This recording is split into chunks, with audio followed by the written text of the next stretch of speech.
Chapter 1. Jerusalem Burns.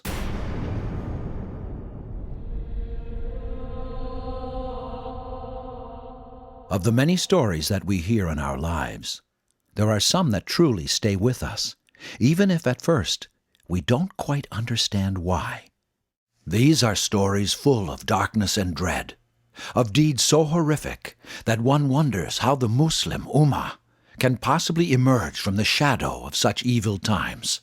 And yet the Ummah of Muhammad, peace be upon him, endures. Indeed, it thrives. New generations replace older ones. A people arise that are empowered by belief in Allah, and courage and determination to change their situation for the better. This is one of those stories, and it all began in Jerusalem in the year 1099. Allahu Akbar, Allah. 11th century Jerusalem was a thriving city of Islamic learning. Scholars from all over the world lived around such holy sites as the Al-Aqsa Mosque. Although Jerusalem has always been inhabited by Muslims, Christians, and Jews, it was over 400 years ago when the Khalifa, Umar ibn al-Khattab, traveled personally to Jerusalem to sign the Treaty of Ilya al-Quds and was given the keys to the city by the Orthodox Patriarch of Jerusalem. Now Jerusalem lay at the heart of a vast Muslim empire, surrounded by nation-states such as Damascus, Aleppo, Mosul, Baghdad, and Cairo. It contained a sizable population, since it housed refugees from other towns and villages who had sought asylum behind its walls. But for Jerusalem, 1099 would be a year like no other. From thousands of miles away, a marauding nation dressed in chainmail armor with blood-colored crosses painted across their chests marched into the city and put it to the sword. These were the Franks, and they were motivated by their faith in Christianity. They believed they were on a holy mission commanded and led by God Himself, for which they would have all their sins forgiven and paradise guaranteed. This was an audacious mission indeed, for on the one hand, Crusader knights were pouring into the Muslim states of Spain, Calabria, Corsica, and Sicily. But to attack the Muslim Saracen in his own homeland, that had never been attempted before. The abbot Raymond of Aguilez wrote with glee, "When our men took the main defenses, we saw some astonishing things amongst the Saracens. Some were beheaded, and that's the least that could happen to them. Others were pierced through, and so threw themselves from the heights of the walls. Others, having suffered in length, were thrown into the flames.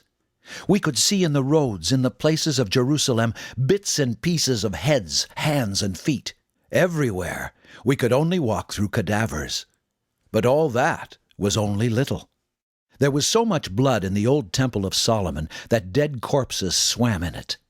We could see hands floating and arms that went to glue themselves to bodies that were not theirs. We could not distinguish which arm belonged to which body.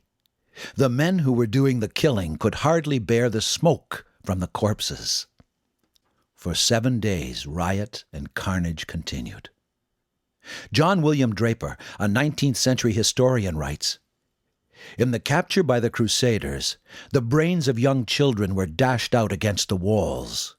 Infants were thrown over the battlements. Every woman that could be seized was violated.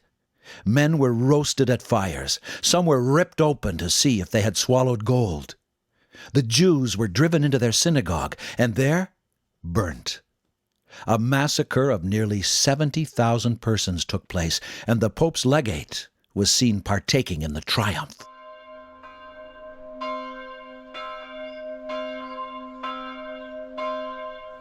Of all the learned men and scholars that came to Jerusalem from the Muslim world, none escaped with their lives. Al-Rumayli, the most celebrated Palestinian muhaddith of his age, was stoned to death.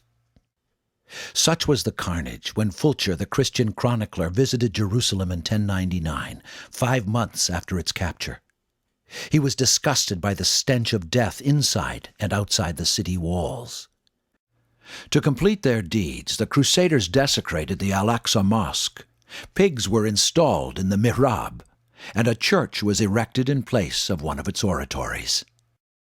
Unlike the conquering Muslims of the past, these holy warriors raped Jerusalem with a savage bloodlust.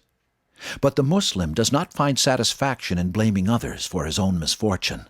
Responsibility for the safety and security of the Muslim people lies solely with themselves. Instead, the Muslim must ask himself, how could an invading force march halfway across the world and into the heart of Muslim lands, while the armies of Damascus, Aleppo, Mosul, Baghdad, and Cairo were still standing? But the story of the Crusades must begin with the Crusaders themselves.